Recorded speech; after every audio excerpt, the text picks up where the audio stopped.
세상 사랑하사 독생자를 주셔서 믿는 사람마다 멸망치 않고 영생을 얻게 하셨네.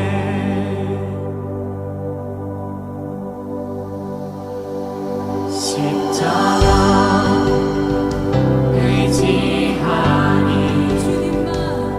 주님만 의지하니 날 찾은 그의 사랑 날 구한 그의 사랑 세상 사랑하사 독생자를 주셔서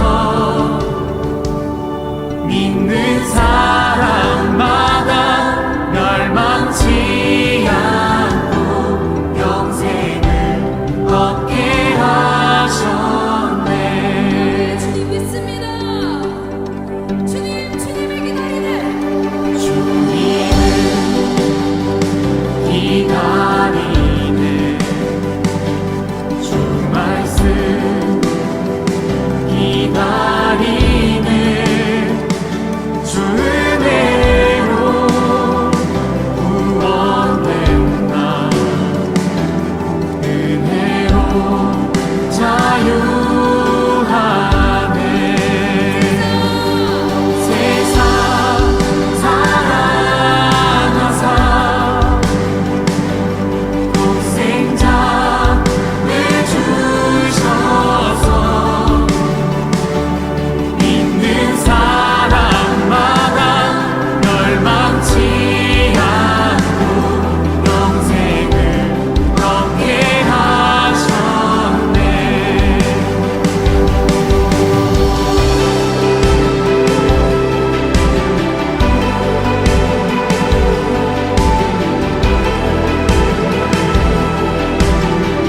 모든 주의 은혜로 우리가 구원받았음을 믿습니다.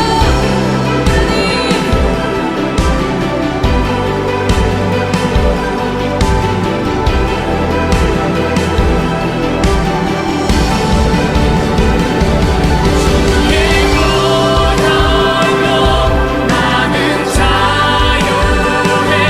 주 이름 영광 위하여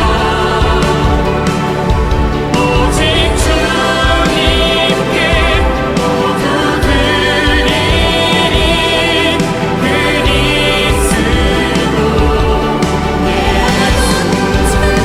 그리스도 주의 보혈로 나는 자유해. 주 이름 영광 위하여 오직 주님께 모두 드리리.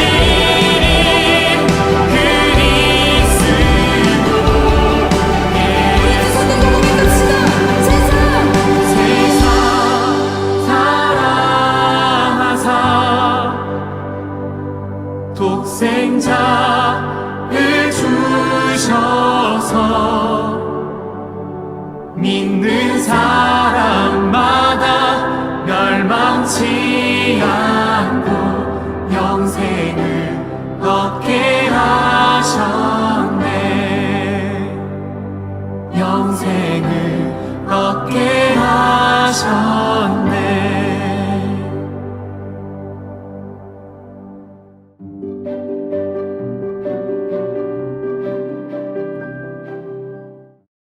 하나님의 말씀을 같이 읽겠습니다. 누가복음 18장 9절부터 17절 말씀입니다. 스스로 어렵다고 확신하고 남을 멸시하는 몇몇 사람에게 예수께서는 이 비유를 말씀하셨다. 두 사람이 기도하러 성전에 올라갔다. 한 사람은 바리새파 사람이고 다른 한 사람은 세리였다. 바리새파 사람은 서서 혼자말로 이렇게 기도하였다. 하나님 감사합니다. 나는 남의 것을 빼앗는 자나 불의한 자나 간음하는 자와 같은 다른 사람들과 같지 않으며 더구나 이 세리와는 같지 않습니다. 나는 1회에 2번씩 금식하고 내 모든 소득의 11조를 바칩니다.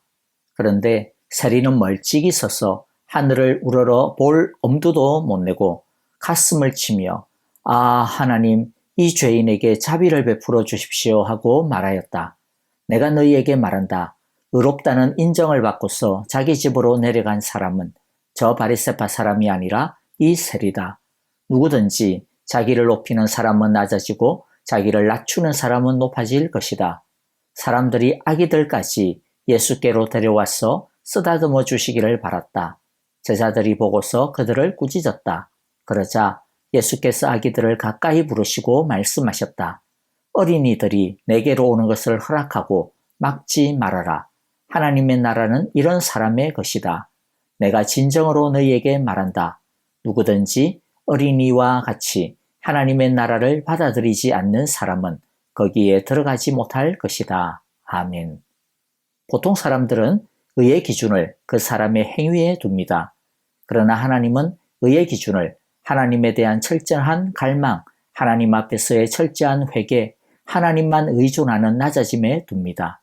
왜냐하면 사람이 아무리 대단한 업적을 쌓아도 하나님 앞에서는 먼지만도 못하기 때문입니다. 사람이 아무리 착하고 도덕적이고 다른 사람을 많이 돕고 사랑이 넘쳐도 하나님 앞에서는 새까만 먹물 덩어리 뿐이며 썩은 시궁창과 다를 바가 없기 때문입니다. 하나님 앞에서는 스스로 의롭다 할 만한 육체가 아무도 없기 때문입니다. 그러므로 자기 자신의 무엇인가를 가지고 하나님 앞에 자기를 인정해달라고 받아달라고 해서는 안 됩니다. 택도 없는 짓입니다. 오직 하나님께 제발 불쌍히 여겨달라고 받아달라고 구원해달라고 엎드려야 합니다. 하나님의 자비하심과 긍휼하심에 매달릴 수밖에 없습니다. 우리의 의는 우리에게서 나오는 것이 아니라 오직 하나님의 은혜와 사랑에서 나올 수 있는 것이기 때문입니다. 우리는 아무 자격이 없기 때문입니다. 에베소서 2장 8절 9절의 말씀처럼 여러분은 믿음을 통하여 은혜로 구원을 얻었습니다. 이것은 여러분에게서 난 것이 아니요 하나님의 선물입니다. 행위에서 난 것이 아닙니다. 그러므로 아무도 자랑할 수 없습니다. 그러므로 우리가 해야 하는 가장 최고의 선한 행위는 하나님의 은혜를 바라보고 의존하며 하나님 앞에 엎드리는 것입니다. 그리고 그것이 최고의 행위입니다. 왜냐하면 하나님은 하나님께 나오는 자를 빈손으로 돌아가게 하지 않으시기 때문입니다. 누구든지 어떤 모습이든지 받아주시고 구원해 주시며 용서하시며 의롭게 해주시기 때문입니다. 로마서 10장 11절부터 13절의 말씀에 성경은 그를 믿는 사람은 누구나 부끄러움을 당하지 않을 것이다 하고 말합니다. 유대 사람이나 그리스 사람이나 차별이 없습니다. 그는 모든 사람에게 똑같이 주님이 되어주시고 그를 부르는 모든 사람에게 풍성한 은혜를 내려주십니다. 주님의 이름을 부르는 사람은 누구든지 구원을 얻을 것입니다. 그러므로 반드시 기억해야 할 것입니다. 하나님 앞에서 우리의 의는 우리 자신에게 있는 것이 아니라 하나님의 은혜 안에 있습니다. 하나님의 은혜 안에 있는 것이 무엇일까요? 앞에서 말한 로마서 10장 11절의 말씀처럼 바로 그입니다. 예수님입니다. 예수님을 믿을 때 부끄러움을 당하지 않습니다. 예수님이 우리의 의가 됩니다. 로마서 1장 16절에 내가 복음을 부끄러워하지 아니하노니 이 복음은 모든 믿는 자에게 구원을 주시는 하나님의 능력이 됨이라. 먼저는 유대인에게요 그리고 헬라인에게로다. 아멘. 복음만이 우리를 의롭게 하는 유일한 능력이 됩니다.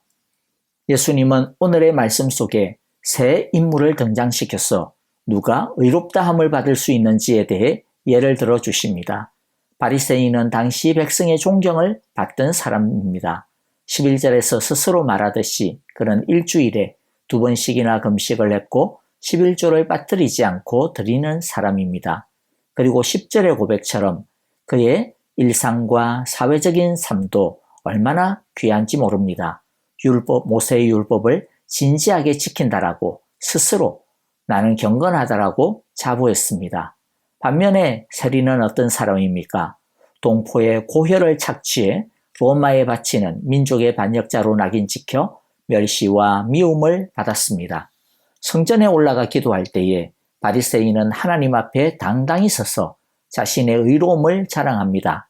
하지만 세리는 멀리 서서 감히 하늘을 쳐다보지도 못한 채 가슴을 치며 하나님의 자비와 긍휼을 구합니다. 사람들의 눈에 보기에는 누가 경건하고 누가 의로운 사람입니까? 바리새파 사람일 것입니다. 그러나 예수님은 교만한 바리새인이 아니라 겸비한 세리가 의롭다 하심을 받았다라고 하십니다. 왜 그럴까요? 이미 제가 서두에서 시작하면서 함께 나눈 내용입니다. 하나님 앞에서는 바리새파 사람이 아니라 바리새파 사람 하레비가 와도 의로움의 발꿈치에도 못 미치기 때문입니다. 바리새파 사람은 율법에 뛰어난 사람인데 그가 정말로 율법을 제대로 알았더라면 결코 이렇게 스스로 건방을 들고 교만을 피우고 남을 깔보지 못했을 것입니다. 감히 엄두를 내지 못했을 것입니다. 왜냐하면 정말로 율법을 안다면 이 세상 어느 누구도 하나님의 그 율법을 온전히 지킬 수 없다라고 하는 것을 알았을 것이기 때문입니다. 그래서 자신의 행위와 의로는 하나님 앞에서 자기 스스로를 의롭다라고 감히 말할 수 없었기 때문입니다. 자기의 입으로 자기가 의롭다라고 말하는 그 자체가 이 사람이 얼마나 어리석은지, 얼마나 율법을 모르는지, 얼마나 잘못되어 있는지를 보여주는 확실한 증거가 되는 셈입니다. 왜 세리가 하나님으로부터 의롭다함을 받습니까? 그는 자기 자신을 제대로 알았기 때문입니다. 자신이 죄인이라는 것을 제대로 알았고 그리고 제대로 하나님 앞에 엎드리며 회개했기 때문입니다. 자기의 힘으로는 도무지 하나님 앞에 나아갈 수 없고 그래서 하나님의 은혜만을 붙들고 의지하고 그 은혜의 전부를 걸었기 때문입니다.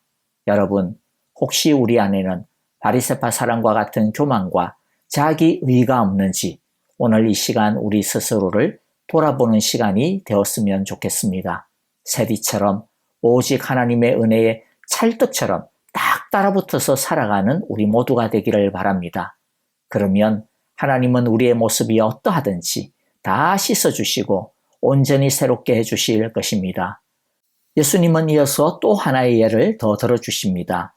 사람들이 예수님의 만져주심을 바라고 어린아이를 데려옵니다. 예수님 당시에는 어린아이를 귀하게 여기지 않는 풍조가 있었기 때문에 제자들은 그들을 꾸짖습니다. 하지만 예수님은 어린아이들을 귀하게 여기시며 하나님의 나라는 어린아이와 같은 자들의 것이라고 말씀하십니다. 주님께서 말씀하시는 어린아이와 같이 하나님의 나라를 받아들인다라고 하는 것이 어떤 의미일까요? 우리는 구원은 오직 믿음으로 받는 것임을 알고 있습니다. 그것은 하나님의 구원의 법칙입니다. 그렇다면 어린아이와 같다라고 하는 것은 믿음의 한 특징을 설명하는 것이라고 할 수 있을 것입니다. 어린아이가 절대적인 선은 결코 아닙니다. 어린아이도 인간의 못된 죄성을 다 갖고 있습니다. 그러니까 예수님은 어린아이는 무조건 구원을 얻는다. 그런 것으로 말씀을 하시는 것이 아닙니다. 어린아이의 어떠한 한 특성을 말씀하시는 것이겠죠. 불완전하기는 하지만 두 가지 정도를 한번 생각해 볼 수 있을 것 같습니다. 어린아이의 특징은 순수함과 절대적인 의존성입니다. 하나님 나라를 받는 믿음은 어떤 것이냐면 어린아이같이 순수한 마음으로 하나님 나라를 소망하는 믿음입니다. 마치 갓난아이가 엄마의 젖을 찾듯이 갈망하는 것과 같은 순수한 갈망의 믿음을 하나님은 우리에게서 찾으시는 것입니다. 또 어린아이가 생존을 위해 부모를 전적으로 의지하지 않습니까? 자기 힘으로는 살아갈 수 없습니다. 자기 힘으로 살아봐야 죽습니다. 그래서 아이는 자기 눈에 엄마가 보이지 않으면 본능적으로 웁니다. 그것처럼 믿음이란 하나님을 전적으로 의지하는 자세입니다. 그냥 전적으로 의지한다라고 하는 말이 아니라 하나님이 없으면 나는 죽는다. 내가 이 세상에서 아무리 잘나도 이 세상에서 많은 것을 이루어도 아무 소용이 없다. 하나님 없으면 나는 끝이다. 하나님만이 나의 생명이고 하나님만이 나의 존재의 이유며 삶의 이유다. 라고 하는 절대 의존적인 자세가 바로 의지하는 믿음의 자세, 어린아이와 같은 자세인 것입니다. 사랑하는 성도 여러분, 우리에게 필요한 것은 아버지 하나님을 향한 순수함과 절대 의존 신앙이라고 하는 것을 잊지 맙시다. 그것이 하나님께서 우리에게서 바라는 찾기를 원하시는 믿음의 참 모습입니다. 우리가 하나님께 어린아이와 같은 믿음으로 나아갈 때 하나님은 엄마가 그 아이를 그 가슴에 안듯이 우리를 안아주실 것입니다. 엄마가 아이에게 젖을 먹이듯이 우리에게 영과 육의 양식을 채워주실 것입니다. 쉴만한 물가, 푸른 초장으로 인도하여 주실 것입니다. 하나님 아버지께 나아가는 우리 모두에게 주님께서 약속하시는 이 귀한 은혜의 약속이 오늘도 늘 함께 하시길 기도하며 마태복음 11장 28절의 말씀을 축복의 말씀으로 함께 나누기를 원합니다. 수고하며 무거운 짐을 진 사람은 모두 내게로 오너라. 내가 너희를 쉬게 하겠다. 아멘. 함께 기도하겠습니다. 하나님, 오늘 말씀 앞에서 우리 안에 있는 바리새파 사람과 같은 어리석은 교만함이 무엇이 있는지를 돌아보며 회개합니다. 용서하여 주옵소서. 헛된 교만을 벗어버리고 가슴을 치며 하나님의 자비하심을 구하는 애통함의 옷을 입게 해 주십시오. 제 마음과 삶을 어루만지시는 사랑의 손길을 순전한 마음으로 기뻐하는 믿음을 갖게 해 주시고 의심 없이 아버지 하나님만을 의지하는 어린아이 같은 순전한 믿음을 절대 의존의 신앙을 갖게 해 주십시오. 예수님 이름으로 기도합니다. 아멘. 이제 찬양과 더불어서 함께 기도하고요. 중보 기도해 주시기를 원합니다. 여러분 우크라이나를 위해서 기도해 주시고요. 또 우리 아프신 여러 성도님들, 박윤경 전도사님 위시하여 성도님들 기도해 주시고 양로원에 계신 우리 어르신들을 위해서도 기도해 주시기를 바랍니다. 우리 함께 찬양하며 기도하겠습니다.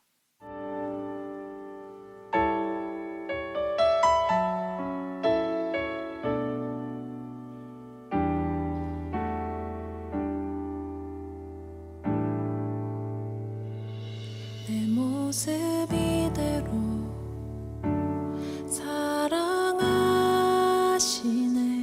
연약함 그대로 사랑하시네.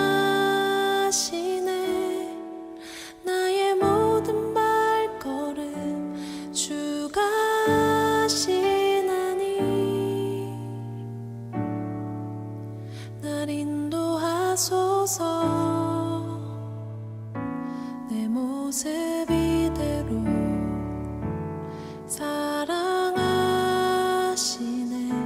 연약함 그대로 사랑하시네. 나의 모든 발걸음 주가 하시나니 날 인도하소서.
소망